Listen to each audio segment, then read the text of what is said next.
بالاضافه لاحمد عادل عبد المنعم ال 22 لاعب خرج منهم 4. ودي امامنا انطلاقه محاوله خروج احمد فتحي يعدي الاول يعدي الثاني استدامه حلوه احمد عبد الظاهر وامامنا الاصابه من جانب لحظي ويلعبها عبد الله خطير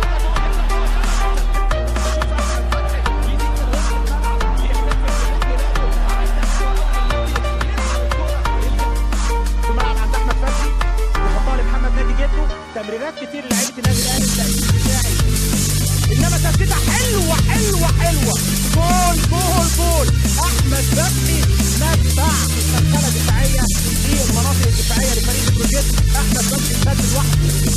احمد فتحي انت عايز عادي يرجع لفتره فوق يا سلام، يلعب العرضيه حلوه. دومينيك والسنه اللي بتتعامل فيها ده ما بين الاتحاد الكوره والنادي الاهلي كانت لما اليوم الاول للصور 15 الصراحه لكن عامل اداء طيب خالص. لكن بقى اللمسه الاخيره هي اللي ذكرها للمهاجم، يلعبها حلوه ابو تريكه فتحي احمد فتحي كره من الجانب الايسر لاقصى الجانب الايمن، ولكن لمسه امين القلوب لمسه ابو تريكه وتسديد من فتحي المدفع. احمد فتحي عنده اهداف دايما غاليه جدا. هدف في مرمى الصلاح في الدوري 2008.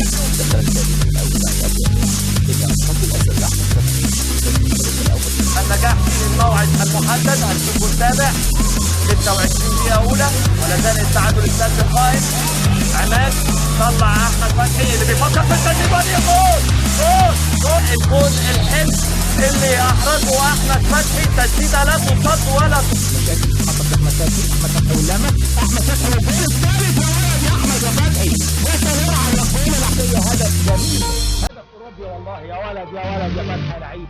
احمد ابو تريكه لشهاب ابو تريكه لمسه واحده والتحرك في الجانب اليمين يعدلها على طول. وليد سليمان يعملها حلوه قوي بشماله والتحرك المره دي والهدف الرابع عن طريق احمد فتحي. هدف ملعوب وتحركات خلف المدافعين. وادي امامنا هنا لمسه حلوه قوي وليد رجله عميق لكن مقطوعه كما يتفكر ياخدها والهدف. الله الله الله الله الله الله عليك يا احمد يا فتحي.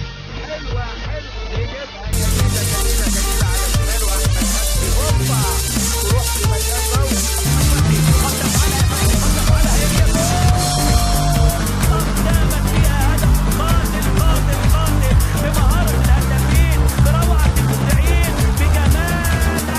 هل احمد فتحي لانه سجل قبل كده وكره اصطدمت في احد اللاعبين هل يسجل من جديد احمد فتحي؟ ادي التصويبه. نعم اول اهداف اللقاء، اول اهداف اللي ثابته هي حلاله المشاكل للمدربين في زاويه الحارس احمد فوزي باستمرار. في زاويته مباشره وسريعه ومواجهه وفي نفس الزاويه بتاعها، حتى عندما اصطدمت بالحائط لم تغير اتجاهها. والحرس ب9 لعيبه او 10 بالاضافه لحارس المرمى ثم الكره والتصوير والثاني انما الاهلي عنده توفيق